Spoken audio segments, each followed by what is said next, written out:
If you're watching this one, get in touch, as I'd love to hear about your experience on working in this show For All Mankind and all the Marvel stuff you've done.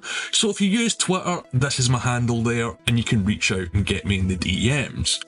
But back to the episode, this week gives us a much more personal episode compared to the Grand 2 openers.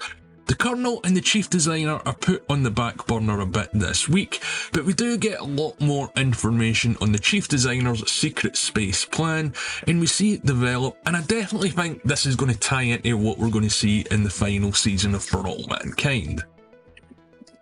Now, if you haven't seen it already, I have done a theory on how the end of For All Mankind Season 5 ties into Star City, or I should say how Star City Season 1 is going to tie into For All Mankind Season 6. And I'll leave a link for this video at the end of this one, and a link in the description as well if you want to take a look. But while this week might be a slightly slower pace compared to the first 2 episodes, things are certainly moving forward on all fronts. We get some shocking big reveals and a few more questions and theories that we get to fan theory over as well in the comment section.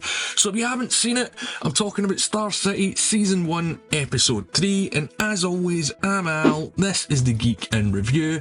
If you haven't done it already and you want to support the channel, hit subscribe, and if you make it all the way to the end of the video, leave a like as well.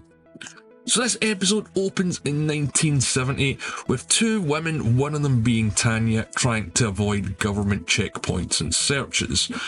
As one lady hands Tanya some documents before leaving, and it turns out that it's not actually documents. Well, it kind of is. It's an X-ray with an imprint of a vinyl record. I guess as a way of smuggling Western music into this world, but it also shows us it has to be smuggled behind closed doors. And Tanya, remember, is the wife of Valia, one of the main cosmonauts in this show, so the guy's a pretty big deal in Russian society, and that does come up later on. Also remember, Tanya has been sleeping with Sasha, Valia's co-worker and best mate, so yeah, we're going to have to see how that pans out over the season. Now, this is a very Tanya-focused episode that are going on in this show outside the space program. We see her listening to the record, and again, she has to go to this length just to listen to one song. It's not even a whole album, speaks volumes. Volumes, song, do you get it? Of course you do, leave a like. And while she's listening to this, Valia comes home not happy that his wife's doing this, because again, them even having this could result in them going to jail, losing their position and basically ending their lives. We found out in the first few episodes the relationship isn't that stable, keeping banging his bestie, and the song that she's listening to is actually about a woman becoming undone, just as they're going to become undone in this episode towards the end. They might have a lot of status in this world, but the one thing they don't have is freedom, and you're reminded of that because it does cut between them having this argument in Arena listening to the conversation as well, and she does actually seem to sympathise with Tanya, and we do get quite a few good scenes between them later on in the episode. Now this is all before the credits roll, and afterwards it opens up to another lunar training mission, this time with Sasha in the training seat and Valia monitoring. Even though they aren't the first one, they're going to be the first ones to land the first section of the Soviet moon base there. So Sasha is pretty excited by the prospects of this, so this is just a rehearsal for the first Soviet moon base landing. But there isn't exactly harmony between these two either, and remember, the higher-ups have rushed this mission, and we've seen how they're willing to compromise safety over getting results, and Valia knows this, whereas Sasha doesn't seem to be as immediately switched on. I mean, they want him to land a section of the base on the moon, but because of the size restrictions, they can't afford or really have them suits on the landing, so you know, a small puncture is guaranteed to kill whoever's going to attempt this. The pressures of the mission and general life are getting to Valia, affecting every aspect of his own life, and he knows the relationships that he's having are all going through rough patches, so he confesses to the guy that's having an affair with his wife about his own marital problems, and yeah, this is all going to have to spill out at some point in the season. And we definitely see how different these two actually are. Valia can't balance the pressures of his home life and his job, whereas Sasha seems carefree, at least on the outside, and all the while Irina is listening in to how this situation is unfolding. At this point, she's been observing their lives for quite a while, so this is sort of like a soap opera or entertainment for her, and maybe she's even living through them a little bit as well. Remember, Sasha now has his own wife, Anastasia, who is the first woman on the moon, who's still coping with the fame and the pressures of her fake life and her real success by hitting the bottom. He's actually much more like Valia and has switched on to the reality of all this and how it works. But yeah, or at least attempting a landing on the moon, she immediately points out how much of a bad idea this is. But again, it's success over lives. And Sasha isn't openly scared, but you can see in quiet moments to himself, he knows what all this means. His wife has already been to the moon, so maybe the man does have something that he's got to prove, at least to himself, if not the world. It then cuts to a naval base where the chief designer is looking over a new Soviet sub, but that's not why he's there, or that's not why he's interested.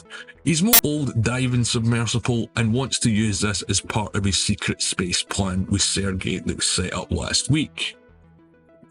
Now Sergei is still trying to go about his day-to-day while working with the chief designer to further this plan, and as I said, if you haven't seen the video that I've done on this and what this plan might be, I really think that it's going to tie into the final season of For All Mankind. So they do let us know that this mission, or the secret mission, is to send a probe to Venus, and maybe just remember that, that's all I'm saying. We also see that the chief designer has recruited other scientists in order to work on this Venus probe. So he arrives back to Star City with the new equipment and almost makes it through security before the Colonel shows up, who, remember, at the end of episode 2 implemented a security crackdown.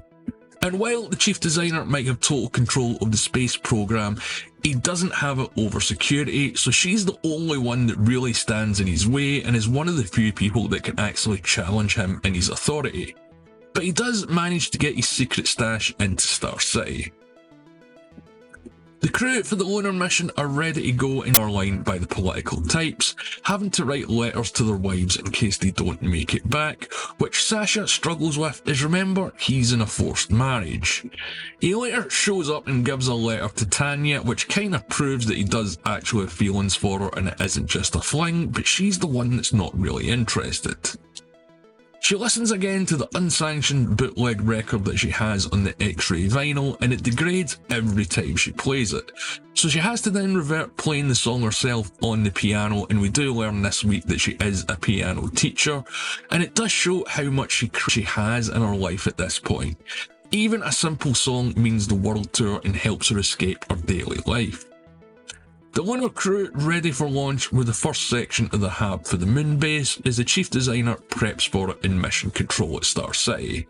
The launch goes off without a hitch and the first steps of the Soviet moon base have now been taken.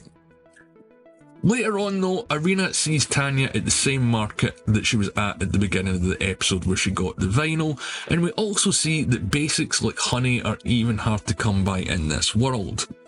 Now the two actually out that Irina's daughter is actually being taught by Tanya, so their relationship is even more closer than we knew. And the worlds are about to collide even further, and it's only going to keep going when Tanya invites them to her home later on. And when Irina goes, she begins replaying conversations that she's listened to that have happened in Tanya's home between her and her husband, as Tanya teaches her daughter piano. Remember, Irina knows what Tanya's life is really like, so she knows that the picture she's painting here is pretty much a false one, but of course, everyone here has to be a happy Soviet citizen. Irina pretending not even to know who Tanya's husband is in order to get to know Tanya better, and let herself be herself, which I guess is sort of kind when you have to look over the fact that she's hiding the truth about who she is and what she knows. We also learned that something happened between Irina and her daughter's father, and she really doesn't like dwelling on this and doesn't want to go into detail excusing herself before she can explain it. When she's back at work, she actually erases that part of the recording, removing the section where she talks about the father in any way. So we've got a new mystery set up here. The secret mission in order to get to Venus, as he needs help as he's planning a manned mission to get there with a limited launch window in order to take off and actually try and make this a success. So they need to recruit cosmonauts quickly, and it's a 9-month trip, so they need to try and find someone who's not going to be missed. The moon-based mission later arrives, well, at the moon of course, that's where it's going, with Anya in mission control still having her photograph taken for the press. The crew are in high spirits as Sergei notices there's something interfering with the communications between Starship, and the chief designer alerts the colonel that there's a signal on board that's using an American frequency. So somehow the good old USA has planted a bug or tracker on the ship. They can disable the signal, but it means rebooting the onboard computer with considerable risk to the mission and crew, so of course the colonel makes the chief designer do it. The ship's systems do come back online and reboot, allowing them to continue with the attempted landing, but something goes wrong when they're trying to separate the sections of the ship to land on the lunar surface. The lunar module deploys, forcing them to cut it loose, so like Ed in season 1 of For All Mankind, Sasha is within his sights of his dreams but isn't able to fulfill them, at least yet. But the control of the release module doesn't work, forcing a manual release, and they have to try and fly back to the main section of the ship in order to survive and return home. They do manage to make it back and dock with the section and actually, manage to save their lives and most of the equipment as well. But the other cosmonaut who is with Sasha in the moon base hab section doesn't survive after his section is ripped, exposing him into space without a suit earlier on in the episode. While all this is going on in space, back on Earth on Moscow, Valya is trying to mend bridges with his wife by taking her to the theatre in Moscow. But this is all a cover-up, as it's actually revealed that Valya was the one who planted the American device on the Lunar 17 mission, so he's a spy for the Americans, or at the very least in their pocket, because it doesn't seem to be willing at this point. It all seems that this was done under the pressure of being exposed as a spy by them, so it looks as if your man doesn't have any choice at this point. And that's pretty much where another absolutely episode this week that's more about the personal lives and interactions of the characters in the show, but we also get some more great looking space-based action adventures with a twist reveal at the end. One of the Soviets' golden poster boys is in fact in the pockets of the Americans, and it's now in the chief designer's secret plan as well. So I wonder how these two elements involving Valya being a secret American spy and being a secret Soviet worker for the chief designer's plan are going to cross each other in this season. Because I think, again, what we're about to see develop tie into the last season of For All Mankind, which will probably air at some point late 2027. I absolutely loved this episode, and as I said at the start of the video, I like the fact that they put the chief designer and the colonel on the back burner to focus more on the other characters this week. We got another mystery to try and solve with the father of Irina's daughter, as well as I suspect who he's linked to, because as Tanya points out to Irina, her having that job isn't something that you can really walk into.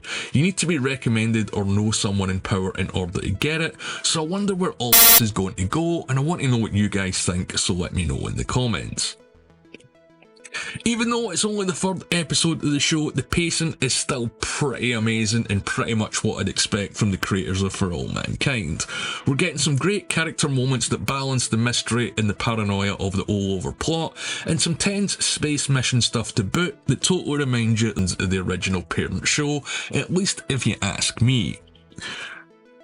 Now, while we didn't get much in the way of what might happen next, or if there's going to be another time jump, the show is progressing at a great rate. It doesn't try and catch up with For All Mankind too quickly.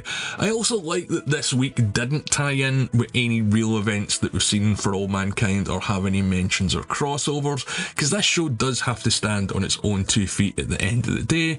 So if you can't tell, I'm a massive fan of the show, but as always, I want to know what you guys think of the first 3 episodes, so let me know in the comments below. If you've made it this far, leave a like on the video, and if you haven't done it already, hit subscribe, and as always, my name's Al, thanks for watching.